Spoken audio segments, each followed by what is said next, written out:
Hello student, आज हम अपने इस क्लास में बात करेंगे क्लास 12 के इंग्लिश के मॉडल पेपर के।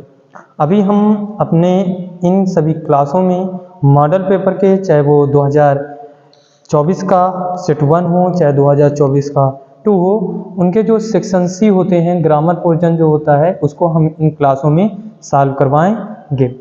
और इसके सभी जो ऑप्शन नंबर वाले हैं उनको भी करवाएंगे, और इसके जो ट्रांसलेटर है, जो स्टोरी है, उसको भी हम इसमें पूरा सॉल्व करवाएंगे।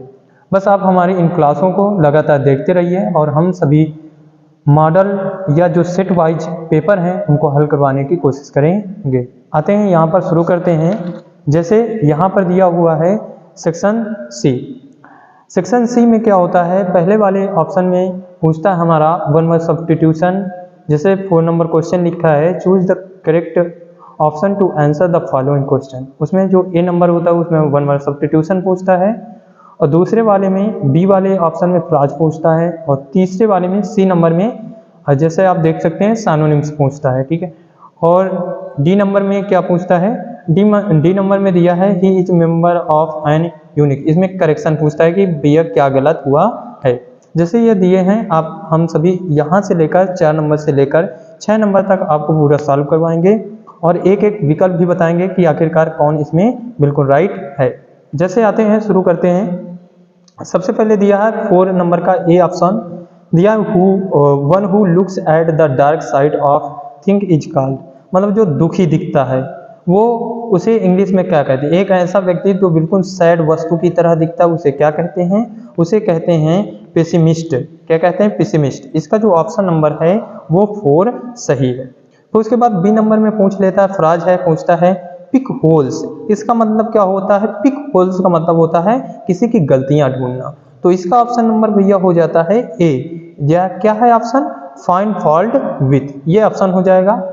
फिर दिया है सिनोनिम्स द सर्विस, सर्व दिया है। ठीक है, सर्व दिया मतलब तीव्रता से या तेज से, तो इसका ऑप्शन नंबर हो जाएगा एक्यूट। क्या हो जाएगा भैया, एक्यूट हो जाएगा। फिर उसके बाद दिया he is a member of an union. अब भैया इसमें एरर ढूंढना है कि क्या नीचे लिखा हो, which word in the above sentence is an error, इसमें क्या गलत है। तो भैया यूनिक से पहले ए एन का प्रयोग नहीं होता, ए का प्रयोग होता है, तो इसका ऑप्शन नंबर हो जाएगा 3rd। ठीक है, ऑप्शन नंबर आते हैं क्वेश्चन में ई नंबर में आते हैं, दिया है the antonyms of modern. Modern शब्द का मतलब होता है आधुनिक। इसका हमसे पूछ रहा है कि एंटोनिम्स बताइए। एंटोनिम्स का मतलब होता है विलोम। इसका हो जाएगा एशियंट। एशियंट का मतलब होता है प्राचीन। तो उसके बाद 5 नंबर क्वेश्चन में पूछा गया है change any one of the following into the indirect speech. आपको मैं बता दे रहा हूँ कि हमारे जो पेपर आता है, इंटर का जो इंग्लिश का पेपर आता है, उसमें 2 डायरेक्ट दिए रहेंगे। 2 डायरेक्ट में आपको एक डायरेक्ट करना है। ठीक है, एक डायरेक्ट करना है। जैसे दिया है he said to me please give me your book for 2 days। ये पहले इंपरेटिव है, चाहे आप इसको करिए। ये नीचे दूसरे में दिया है they said to us why are you not playing, या तो आप इसको करिए, जो भी आपको सही लगे वो आप कर लीजिए। तो जैसे हमने यहाँ पर कर रखा है, जैसे हमने पहले वाले किया है, जो पहला है he said to me please give me your book for 2 days, ये वाला है। तो इसका ऐसे होगा, देख लेते हैं, नीचे इसका ऑप्शन भी डाल लेते हैं। जैसे यहां दिया है तो इसको चेंज करेंगे। ही दिया है दे शुड टू है, तो सबसे पहले लिखेंगे ही रिक्वेस्टेड, प्लीज कर रहा तो ही रिक्वेस्टेड करेंगे। फिर मी लिखेंगे, ही इंपरेटिव में 2 कंजक्शन लगता है, 2 लगाएंगे। फिर गिव दिया है तो गिव लगाएंगे। फिर मी को चेंज करेंगे, मी को हम फर्स्ट पर्सन चेंज करेंगे, हिम हो जाएगा। योर को ऑब्जेक्ट से चेंज करेंगे तो क्या हो जाएगा, माई बुक फॉर 2 days। इस प्रकार से हम इस वाले डायरेक्ट का इनडायरेक्ट बना लेंगे। दूसरे वाला भी हमने यहाँ पर करवा दिया, करना एक ही है, लेकिन हम यहाँ पर दोनों सॉल्व करवा दिए हैं जिससे आपको मदद मिले।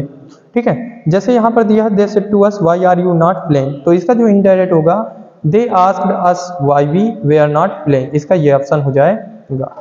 तो उसके बाद आपको करना क्या है, आपको करना है कि चेंज दिया है combine any one of the following as direct. यहाँ मत कोष्टक में कुछ दिया हुआ है, जैसे पहले वाक्य को बनाना है सिंपल सेंटेंस और दूसरे वाक्य को बनाना है कॉम्प्लेक्स सेंटेंस। तो अगर आप इसको सिंपल सेंटेंस बनाएंगे तो इसका सिंपल सेंटेंस जो होगा वो ऐसे हो जाएगा। बस यहाँ पर हमने सॉल्व करके रख रखा है, आप देख लीजिए। The sun rose and the boys went to school. यहाँ पर केवल आप एंड लगा दीजिए और इसका सिंपल सेंटेंस बन जाएगा। यहाँ पर आप केवल एंड लगा दीजिए और इसका सिंपल सेंटेंस बन जाएगा। दूसरे वाले को हमको कॉम्प्लेक्स सेंटेंस बनाना है, तो आप कॉम्प्लेक्स सेंटेंस बनाना तो इसको ऐसे बना लेना, he is poor it he is not dishonest. इसका मतलब है कि वो गरीब है फिर भी बेईमान नहीं है। तो यहाँ पर आप इट कंजक्शन का प्रयोग करके आप इसका कॉम्प्लेक्स सेंटेंस बना सकते हैं। आते हैं ऑप्शन नंबर डी में क्या दिया है। ऑप्शन नंबर डी में दिया है correction in one of the following sentence. यहाँ पर दो सेंटेंस दिए हुए हैं और ये भी दोनों क्या हैं, गलत है, इनकरेक्ट है। कभी कभी करेक्ट भी दे देता है, लेकिन अभी यहाँ पर ये दोनों वाक्य क्या है, बिल्कुल इनकरेक्ट हैं। तो आते हैं इनका करेक्ट क्या होगा। जैसे पहले वाले दिया है being a holiday we did not go to school, ठीक है। तो इसका जो करेक्ट होगा, बीइंग से पहले हमेशा सब्जेक्ट रखेंगे तो इट यहाँ पर लग जाएगा। क्या करेंगे, it being a holiday we did not go to school, इसका ये बिल्कुल करेक्ट हो जाएगा। इसका दूसरा ऑप्शन है, दूसरा जो पॉइंट है वो ये है, if he will come I shall teach him. ये बताया जाता है यदि इफ या व्हेन से कोई वाक्य चालू हो रहा हो और पहला वाला प्रेजेंट इंडेफिनिट में होगा, दूसरा वाला फ्यूचर में होगा। अगर दूसरा फ्यूचर में है तो पहला वाला प्रेजेंट इंडेफिनिट में होगा। तो यहाँ पर ये विल जो दिया हुआ है ये गलत है। इसका राइट आंसर हो जाएगा if he comes I shall teach him. इसका ये ऑप्शन बिल्कुल सही हो जाएगा। आते हैं अब ऑप्शन नंबर सी की बात कर लेते हैं। हमने सी की बात नहीं की थी। सी में दिया है change any one of the following as direct, मतलब जो डायरेक्टेड, जो कोष्टक में बंद है उनके अनुसार इन वाक्यों को चेंज करना है। जैसे पहले दिया है कंपाउंड सेंटेंस बनाना है, beside making a promise you kept it, ठीक है। Beside making a promise you kept it, तो इसका राइट आंसर हो जाएगा कि you made a promise and you kept it, मतलब तुमने वादा किया और वादा करके इसे निभाया भी, ठीक है। या तो आप इस तरह एंड लगा केवल बना लीजिए, या तो आप इसको ऐसे भी बना सकते हैं, you not only made a promise but also kept it. इस प्रकार से भी आप इसको कंपाउंड सेंटेंस बना सकते हैं। फिर दूसरे पॉइंट में दिया है did you not write a letter. इसका आप क्या बनाना है, इसको आपका पैसिव वॉइस बनाना है। तो इसका पैसिव वॉइस जो बनेगा वो बनेगा was a letter not written by you. इस प्रकार से इसका पैसिव वॉइस बन जाएगा, क्योंकि ये भैया पास्ट का है तो पास्ट में वाज हेल्पिंग वर्ब लगती है प्रेजेंट इंडेफिनिट में, ठीक है। फिर आते हैं ऑप्शन नंबर ई में। ऑप्शन नंबर ई में पहला जो दिया है एक्सेस, एक्सेस, पहले एक्सेस का मतलब होता है पहुंचना और दूसरे एक्सेस का मतलब होता है ज्यादा। तो उनके वाक्य प्रयोग करने होते हैं, इनकी मीनिंग लिखनी होती है और इनका वाक्य बनाना होता है, ठीक है। दो रहेंगे, दो में से आपको एक करना है सभी में से, लेकिन मैंने दोनों सॉल्व करके आपको बता दिया जिससे आपको मदद हो। जैसे एक्सेस का मतलब पहुंचना, तो क्या किया है, आई हैव इंटरनेट एक्सेस, हम इंटरनेट एक्सेस पहुंच गया है, मतलब हमारा इंटरनेट जो ज्यादा है वो एक्सेस में पहुंच गया है। फिर एक्सेस का मतलब अधिक, ठीक है, एक्सेस का मतलब अधिक, जैसे किसी चीज को हम खाते हैं वो अधिक हो जाता है। तो यहाँ दिया है you should not eat in excess, हमें अधिक नहीं खाना चाहिए, हमें मतलब तुम्हें अधिक नहीं खाना चाहिए, you should not eat in excess, ठीक है, तुम्हें अधिक नहीं खाना चाहिए। जैसे फिर दूसरा ऑप्शन दिया है कैरियर, कैरियर, ठीक है। जैसे यहाँ पर दिया कैरियर, पहला कैरियर का मतलब है व्यवसाय, पहले कैरियर का मतलब क्या है, व्यवसाय।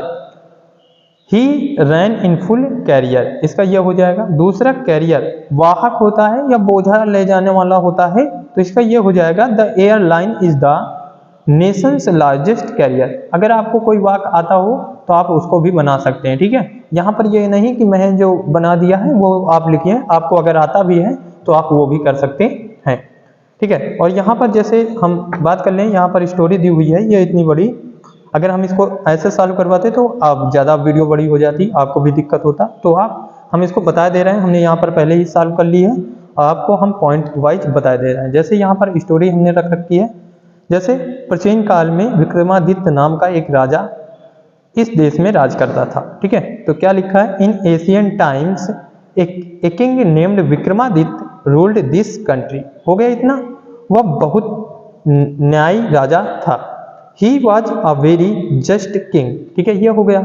आज भी लोग उसके न्याय की प्रशंसा करते हैं।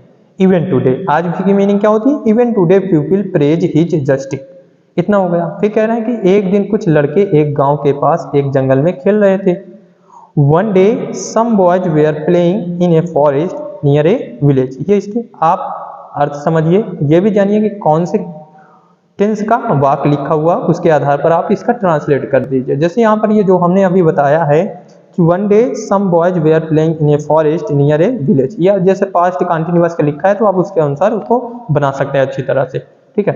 और स्टोरी करने के लिए या ट्रांसलेट करने के लिए आपको मीनिंग और टेंस की पहचान अवश्य होनी चाहिए, तभी आपकी जो स्टोरी होगी, जो ट्रांसलेट होगा वो अच्छी तरह से कंप्लीट हो जाएगा और आपको 5 नंबर पूरे मिल जाएंगे। फिर आगे दिया, वहां उन्होंने एक मिट्टी का ढेर देखा जो पत्थर से ढका था। कहते हैं वहां पर there they saw a pile of mud covered with a stone, ठीक है, इतने ही हो गया। उनमें से एक लड़का उस पत्थर पर बैठ गया। वन ऑफ देम, जितने भी बच्चे थे उनमें से एक, one of the boys sat on that stone, ये हो गए, पत्थर पर बैठ गया। उसने अपने साथियों से कहा, मतलब यू क्या, he said to his friends, उसने अपने मित्रों से कहा, ये हो गया। He said to his friends, क्या कहा, तुम लोग अपने मुकदमे मेरे पास लाओ, ठीक है। You guys bring your cases, मुकदमे की मीनिंग क्या होती है, केसेस, ठीक है। To me, bring to me, मेरे पास लाओ, ठीक है, और मेरे पास लाओ और मैं न्याय करूंगा, आई विल डू जस्टिस, इस प्रकार से हम कर लेंगे, ठीक। ये था हमारा पूरा मॉडल पेपर सी, मतलब सेट 1 है 2024 का, और इसका कोड है 316 DV। इसके हमने सेक्शन सी हल करवाया है। अगर आपको इसमें और कोई दिक्कत हो रही हो तो आप हमसे इसके क्वेश्चन या सेंट्रल आइडिया भी कमेंट में जाकर पूछ सकते हैं, हम इसके सेंट्रल आइडिया भी आपको बताने की कोशिश करेंगे। अगर वीडियो अच्छी लगी हो तो ज़्यादा से ज़्यादा लाइक कीजिए और शेयर कीजिए अपने दोस्तों के पास जो अभी फिलहाल क्लास 12 में हैं और जो बोर्ड के लिए पेपर देने वाले हैं। धन्यवाद।